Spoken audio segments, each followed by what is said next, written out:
Bien, son las 10 de la mañana con 39 minutos y continuamos aquí en Espacio Libre para ahora hablar sobre la situación de la ciudad de Lima. Lo decíamos al inicio del programa, quedan 69 días para que Luis Castañeda Locio deje la alcaldía de Lima y para que Jorge Muñoz, el flamante y electo alcalde de la ciudad, asuma sus funciones a partir del 1 de enero del año 2018. Para hablar sobre este tema estamos ya con Patricia Alata, ella es coordinadora técnica de la organización Lima ¿Cómo vamos? Y con ella vamos a dialogar sobre lo que le toca precisamente al siguiente alcalde realizar por nuestra ciudad.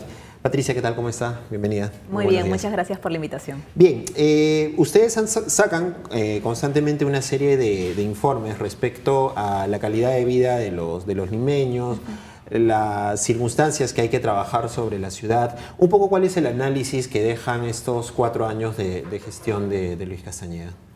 Sí, nosotros vemos de que Lima no ha tenido grandes cambios en cuanto a cómo las perciben los ciudadanos en los últimos años. No vemos de que hay algún tipo de estancamiento en el nivel de satisfacción de las personas, que es bastante medio-bajo, no está en este rango de sí, o sea, tengo lo suficiente, pero no mucho más allá de eso, no me ofrece mucho más la ciudad. Y también percibimos de que hay una mayor situación de generar demandas hacia la autoridad, que en realidad es algo positivo, ¿no? Nosotros vemos de que por ahí las cifras de insatisfacción con varios de los temas de la ciudad es con calidad del aire, con las áreas verdes, con la calidad de las vías, con los espacios públicos, con los servicios que ofrece la ciudad.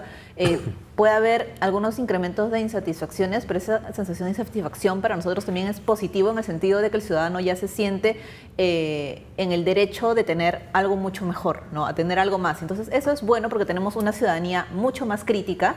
De hecho, Castañeda Locio recibió una ciudadanía más crítica que la que recibió Susana Villarán. Lo mismo en su momento, y ahora Muñoz también le va a ocurrir lo mismo, ¿no? No va a ser tan sencillo gobernar en el sentido de que vas a tener que articular mucho mejor con la ciudadanía y también con el resto de autoridades, tanto del Callao como los municipios locales y también el gobierno nacional. Ahora, tú mencionas algo importante que hay que destacar, y es el tema de voy a utilizar una palabra que a lo mejor no gusta mucho, pero de la evolución de la ciudadanía desde el aspecto de vista de la crítica. Durante las primeras gestiones de Castañeda hubo mucho impacto por parte de su gestión respecto al tema de obras, acciones que se tomaban.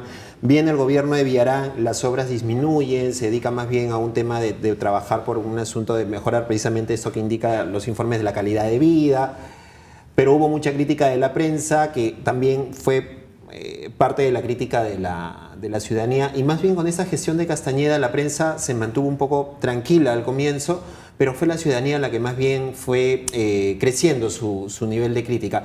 ¿Esto de qué manera le puede servir o no a Jorge Muñoz cuando asuma la alcaldía frente a una ciudadanía que ya no se está dejando engañar tan fácilmente? Sí, nosotros estamos viendo en una corriente que ya en Latinoamérica ya está presente y que de hecho ya está llegando en los últimos años aquí al país, particularmente en Lima, que es el surgimiento de una generación urbana que pide mejores inversiones y mejores acuerdos en las ciudades, porque queremos unas ciudades mucho más justas, más sostenibles, más equitativas. El problema de Latinoamérica, y que es muy tangible en el caso de Lima, es la desigualdad.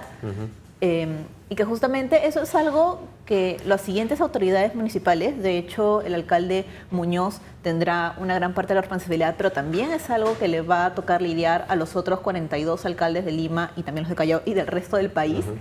Es justamente aprovechar este surgimiento de mayores demandas y de necesidades, porque son estas personas quienes van a ser los aliados para poder articular las siguientes funciones que ellos quieran tener. Entonces, por ejemplo, para poder trabajar las siguientes obras, programar las siguientes actividades de las distintas gestiones municipales, va a ser vital contar con la venia positiva de las personas que están ahorita liderando diversos movimientos muy locales y hasta barriales, ¿no? Entonces, ellos van a ser aliados muy buenos, y es desde este momento en el que todavía no están teniendo no han asumido las gestiones que van a tener desde el 1 de enero, un buen momento para poder articular con todas estas organizaciones, poder entender sus demandas, comprender cuáles son sus necesidades, porque justamente lo que queremos es una ciudadanía mucho más activa y participativa con la gestión de la ciudad, ¿no? Finalmente, las personas que están asumiendo el control por los siguientes 4 años son finalmente elegidos por las personas para que puedan responder a nuestras necesidades, y por lo tanto debe haber una articulación durante la gestión y no solamente al inicio de esta. Un punto crítico de la ciudad, un punto crítico de Lima tiene que ver con algo que sufrimos todos los días, a toda hora, excepto en la madrugada, que tiene que ver con el tema del transporte. El transporte público, el tránsito en realidad en Lima es un caos. El transporte público no se da abasto y hay una excesiva cantidad de transporte privado. Desde Lima, ¿cómo vamos? ¿Cómo han evaluado esta situación? ¿Qué propuestas hay? ¿Qué alternativas hay? ¿Y cuánto de lo que se presentó en campaña es viable de ejecutarse en la ciudad? Nosotros empezamos promoviendo el enfoque de movilidad, que es compartido por varias otras instituciones aliadas también, en que justamente buscamos cambiar este término de transporte que finalmente te dirige a pensar en las soluciones pensadas en los tipos de vehículos que existen, y cambiarlo por el de movilidad, en el que justamente busca enfocar a las personas y cuáles son sus necesidades de movilidad, y en base a eso empezar a tomar decisiones y identificar cuáles son los mejores medios para que las personas se movilicen, y no al revés, cuáles son las mejores formas para que los vehículos se movilicen. Porque finalmente las personas tenemos diversas formas de movernos. Una persona embarazada, una persona con discapacidad, un niño, una niña se mueve de forma distinta a un joven, a un adulto y demás. Y justamente es en este trabajo que nosotros hemos venido junto a otras organizaciones en los últimos ya 10 años casi que tenemos de trabajo, incorporando esos enfoques, y hemos visto cómo se han incorporado en las necesidades de la ciudadanía. Cuando nosotros preguntamos a las personas cuáles son los principales problemas que tiene la ciudad, el transporte público es señalado como el segundo problema más importante, solamente después de la seguridad ciudadana.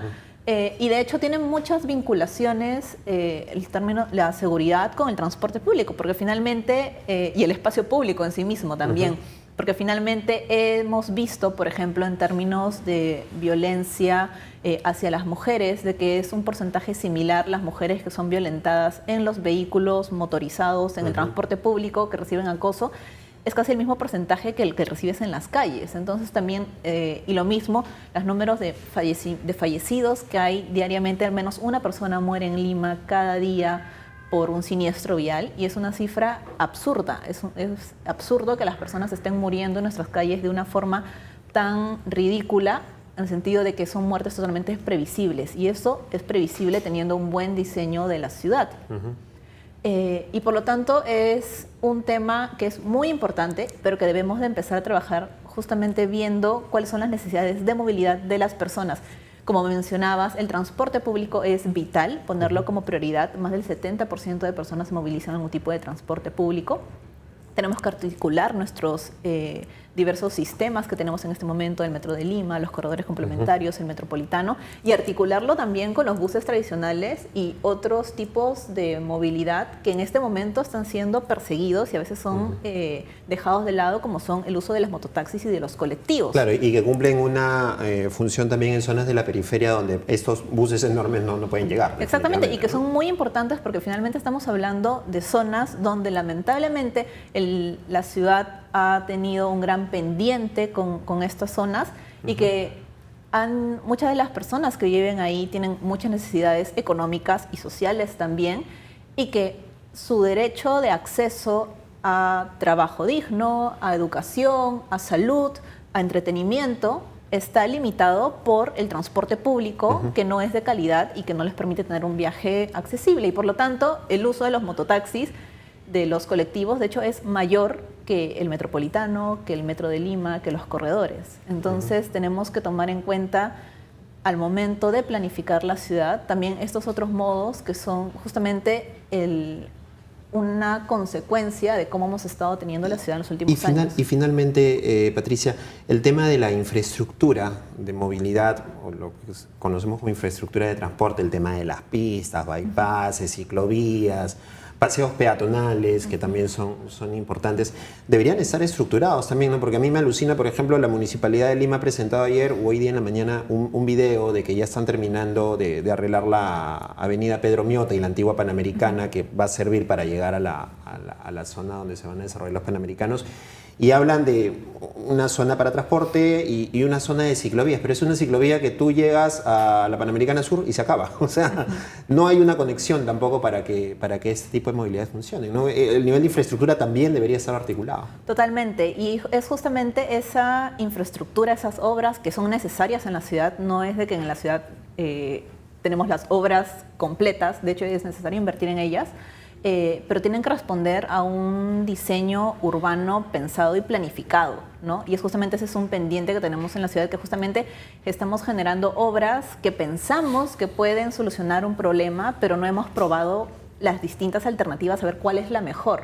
Y además, muchos de los problemas que tenemos nosotros en la ciudad de inseguridad, de siniestros en el transporte público y en el momento de movilizarnos en general, de contaminación, y de problemas sociales también están en gran parte vinculados a cómo tenemos la ciudad diseñada. Y de hecho, ahí tienen un rol importante la Municipalidad Metropolitana, pero los gobiernos locales, ahí es vital. Porque, por ejemplo, volviendo al tema del transporte público, no necesitamos solamente el sistema para que funcione, necesitamos veredas de calidad para que las personas puedan llegar desde sus viviendas hacia el paradero y tomar el bus o el tipo de modo que necesite.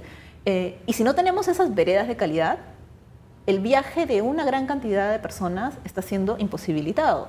Y por lo tanto va a tener que tener algún acompañante y por lo tanto ya estamos cargando roles sociales hacia varias personas. Generalmente son mujeres las que tienen que hacer roles de cuidado y que terminan costándoles mucho más a familias que tienen menos. Entonces, y ahí tiene que ver mucho el diseño mismo de la ciudad. Lo que mencionabas, el ancho de las veredas, si tienen rampas o no, cómo están ubicadas, si los paraderos están bien ubicados, el uso de los semáforos, de los cruces peatonales, y ese es un rol de los gobiernos locales, y entonces es necesario articular con ellos también. Y el impacto del espacio público y de la calidad del mismo impacta en lo que te menciono, pero también en la calidad de vida general de las personas, ¿no? Donde tenemos menores calidad de espacios públicos es lamentablemente lo viven las personas más vulnerables. Muy bien, Patricia, nos queda pendiente conversar en una próxima oportunidad precisamente sobre el tema de espacios públicos, hablar o seguir insistiendo sobre el tema de seguridad y otros temas más que tienen que ver también con la protección del medio ambiente y otros asuntos más que implican a la ciudad de Lima. Muchas gracias por estar con nosotros. Gracias. Amable. Patricia Alata, coordinadora técnica de Lima Como Vamos, estuvo aquí en Espacio Libre. Nosotros hacemos una pausa, 10:51. Hacemos una pausa y retornamos para hablar con el general Daniel Mora, ex congresista, ex presidente también de la Comisión de Educación, a propósito del cierre de universidades. Hay universidades que no están cumpliendo con la calidad y tampoco están teniendo licencia y están empezando a ser cerradas. ¿De qué va este tema? Lo conoceremos en breve. Una pausa y retornamos.